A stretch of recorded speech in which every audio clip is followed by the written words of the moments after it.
how he talked to Spielberg during Close Encounters and so forth, and maybe you can give us some inside information. This movie changed my life. Oh my God. I mean, if I hadn't seen this movie, there's no way I would have been interested. It started my career because I never had any experience or anything, but seeing this movie, it did it. And then, let's see here if I do this right. There's Alan. There's the picture.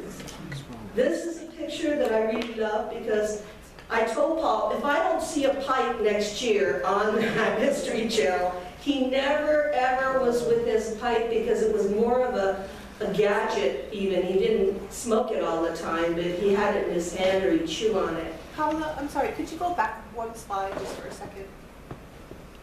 Just one more. No? Okay, all right, thanks. Is Sorry. it someone? Yeah, someone. Yeah, okay. So here he is. This is the classic picture of him for the Center for UFO Studies. In those days, there was APRO, Aerial Phenomenon Research. There was different groups that were formed to do this kind of study, and Alan was friends with all of them. I mean, I heard him speak to Wendell Stevens, Colonel Wendell Stevens, for 3 hours at my house. I mean, my phone bill was outrageous in those days. It's like, here we all are. There's my Kufos card because I never actually did the nuts and bolts stuff of, digging dirt and bringing it to see if there's radiation. All of you know that Dr. J. Allen Hynek coined the phrase close encounters of the third kind. The first is sightings. The second is physical traces cases, where you have any kind of radiation or physical traces of anything left behind. And of course, the third is contact. Here's the portrait I took of Alan and Mimi when we went on that famous vacation in New Mexico. And this is Alan as he's walking down the street in Santa Fe.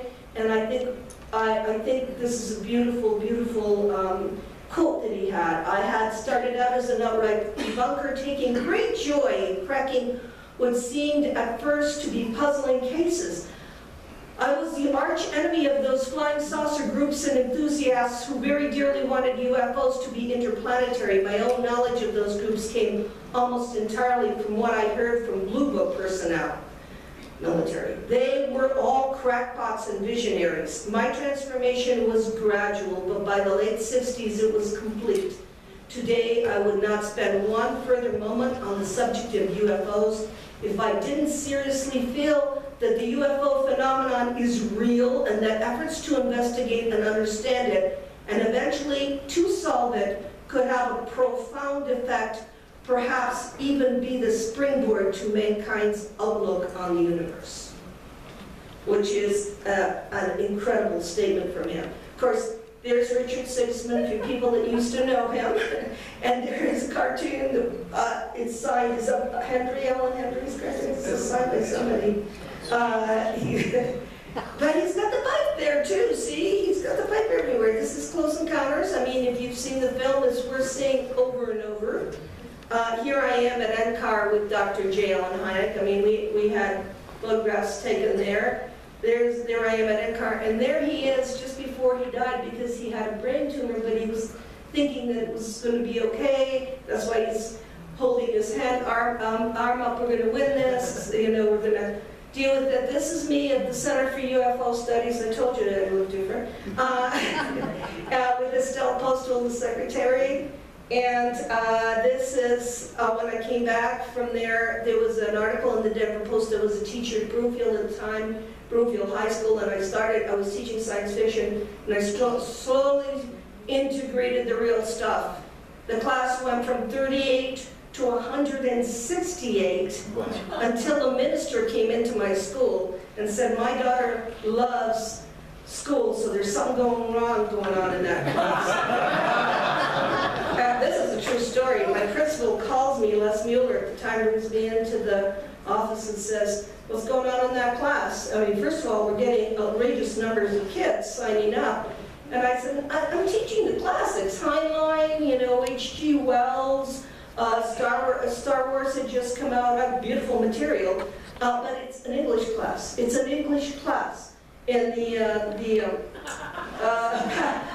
minister said to me, well, I want to take a look at your books. So he took you know, A Stranger in a Strange Land. He took all those classic books, H.G. Wells' War of the Worlds, and he took them home. Then he came back about a week later and said, you can go ahead and teach these, but you have to preface your class with this could be the work of the devil. Who was the principal? My principal said the pastor who was the pastor, I don't remember the principal said, just go ahead and humor him and go in there. So I will start the class. Well, we're going to learn today about amazing things that people wrote about a long time ago, but this could be the work of the devil. After a while, they started to laugh and I stopped. But I have to tell you, it wasn't easy touching the subject matter because it does stimulate young people. It does. And it stimulates their minds. So there I am at, I don't know if you recognize John Timmerman, Paul, he's there in that picture with me and my kids. There's Paul's mom, the real Mimi Hynek. The television version of Mimi Hynek is interesting. And I love this picture because this shows the future. This is in Acapulco. There's J.J. Hurtak sitting there. And there's Ray Sanford. And this little boy is just looking up at Alan. And here is Alan Louis-Jacques whose books I heavily recommend. They're diaries, but they've got the whole story. And they're called Forbidden Science Volume 1, 2, and 3. There's a picture I took of Alan at a conference, and here's Jacques' quote, which I like to end with. The UFOs are physical manifestations that cannot be understood apart from their psychic and symbolic reality. What we see here is not an alien invasion. It is a spiritual system that acts on humans and uses humans.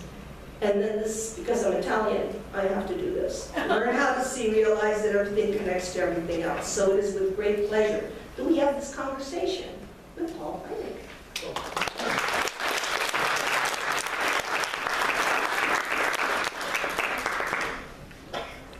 Hello again. Sit down and be comfortable.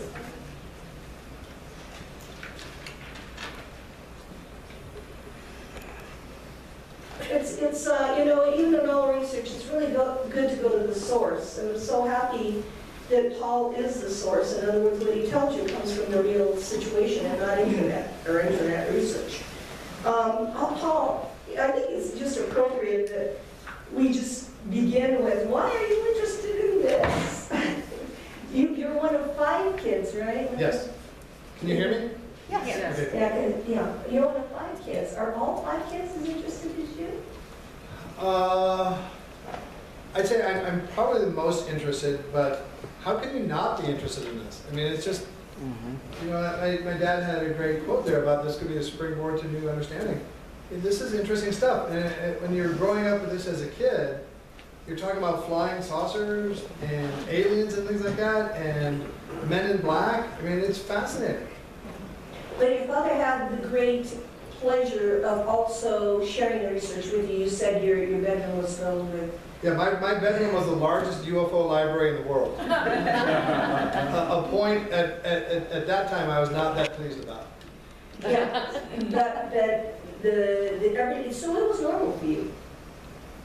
Well, whatever you grow up with is normal for you, right? Now, you may realize that it's good or bad, but it's normal. So yes, this was normal. And would your mom and dad have these conversations together about his research? That was called Tuesday night.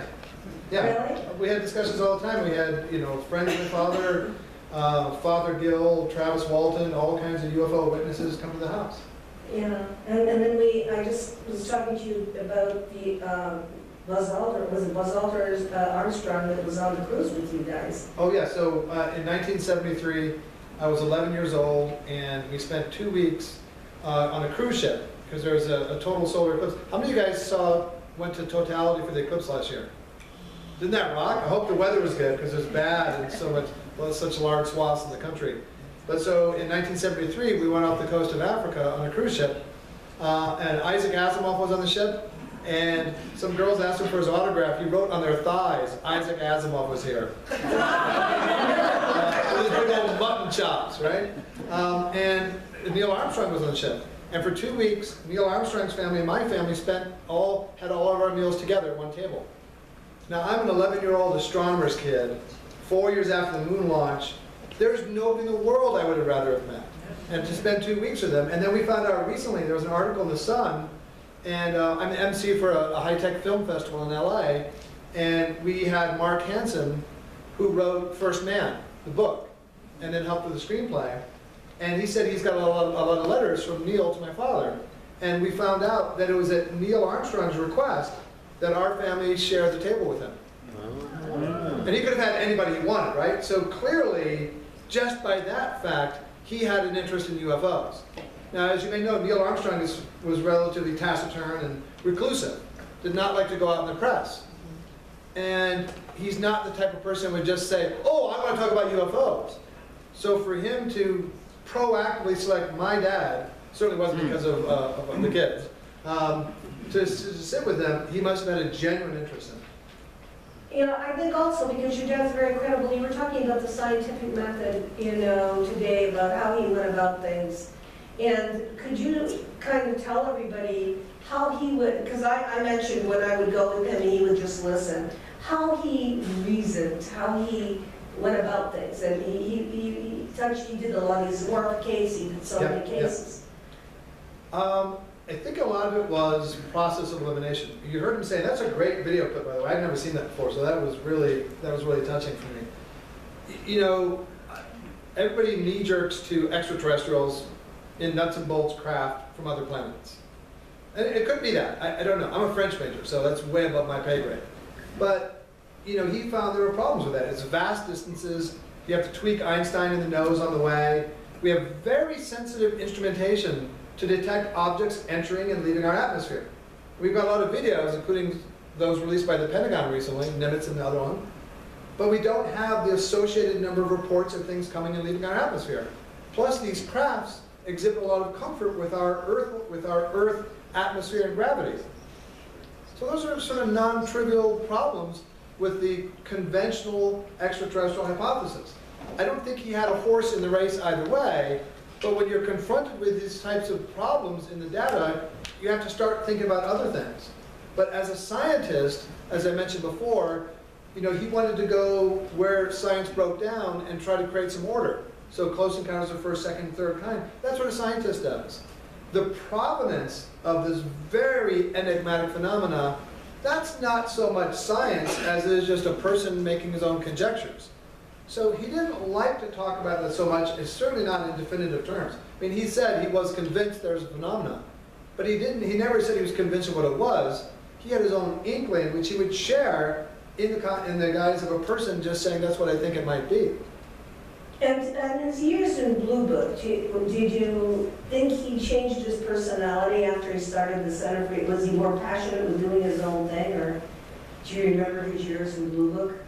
Well, so Blue Book was like 52 to 69, and ended because of the Condon report here in Colorado. University of Colorado. Yeah, which is basically the Air Force's pretext to get rid of this, because it was kind of an albatross for them. Because after 1953 in the Robertson panel, there was a clear bifurcation. The 4602nd Air Squadron was taking the cases where they thought they could actually reverse engineer propulsion systems, and Blue Book was largely a PR exercise to tamp down public hysteria about flying saucers. So it was frustrating for my father to be involved in this, and as in the show, that's one of the things I think they get right, this unrelenting drive to explain cases away. And yet, if you look at the official Blue Book figures, they investigated over 12,000 cases, and they threw their hands up in the air with 700. It's about 5%. Now, when you're mandated to explain things away and you still can't, that says something about it. And for those of you that have actually read the Condon report, the data in the Condon report does not jive with the abstract and the conclusion. People have tried to bury this phenomenon for a long time, and you know, the reports of his demise are greatly exaggerated. So it was frustrating for him being in the Air Force because he's a scientist. Now, I think he didn't have any ill will to the Air Force in general. They're out there for national security to protect us in a defensive mode from threats from the sky, but also the perception of threats from the sky. That's a valid Air Force exercise. So, like Michael Harney, who plays General Valentine in the show, not the kind of hot-headed one, the kind that's a little bit calmer. I've gotten to know him very well, and he told me about how he approached the character. That, yes, this is the character who's openly opining about maybe having to deal with my father. And that's not a stern talking to, obviously, that he's mentioning.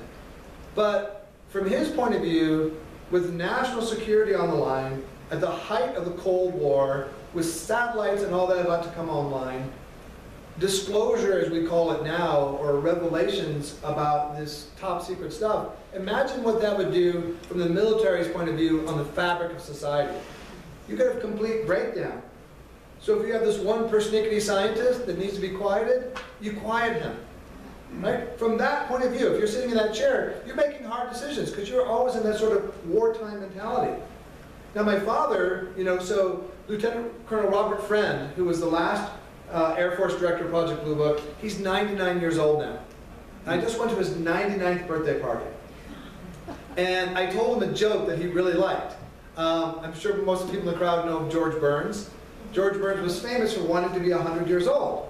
And a woman asked him when he's 99, "But Mr. Burns, who really wants to be 100 years old?" And he says, "Madam, someone who's 99. So I told that to Robert Friend. Now, he was the best of the lot. Ruppelt was maybe the second best. But even with him, and my father had great admiration for him and the tightrope that he walked. And he is truly an American hero. We asked him a question like, how did you approach cases? Well, first job, is it legitimate or not? Okay, science and military in lockstep. Next step, does it pose a risk to national security? Already, you veer from the scientists. Scientists not thinking national security, they're thinking replication, how do I prove it, all this other kind of stuff. And that's the best of the lot, the best you're ever going to get. You're at odds. Now you add in people like Quintanilla and Harding and the other ones who just didn't really care about UFOs, that felt they'd been put out to pasture in Dayton. And that's a real just hot brew of conflict. So my father knew the Air Force had a job to do. It was very frustrating for him that they would coerce him, pressure him to say temperature inversion and things like that. Swamp gas, you mean? That was some of his own doing there too. But they had a job to do. Now, James McDonald excoriated my father for not sort of running away and saying, I got all this stuff. But my father thought being inside, in the hen house, having access to the data, and even more than that, helping collect it, helping influence it, putting projects in place as to how to get the data, would allow him later to have access to it, and as he did, found a Center for UFO Studies and create the classification system based on the continuing access that he had. Well, did he ever have any problem doing his own thing? No. I mean, he could just take those cases and start the Center for UFO Studies. The Air Force basically washed their hands of it. Okay, one of the reasons even they called him in was because there were so many reports of civilians. Not only, there were flaps, what he called flaps. Yeah. And could you talk a little bit about that? Because that excited him.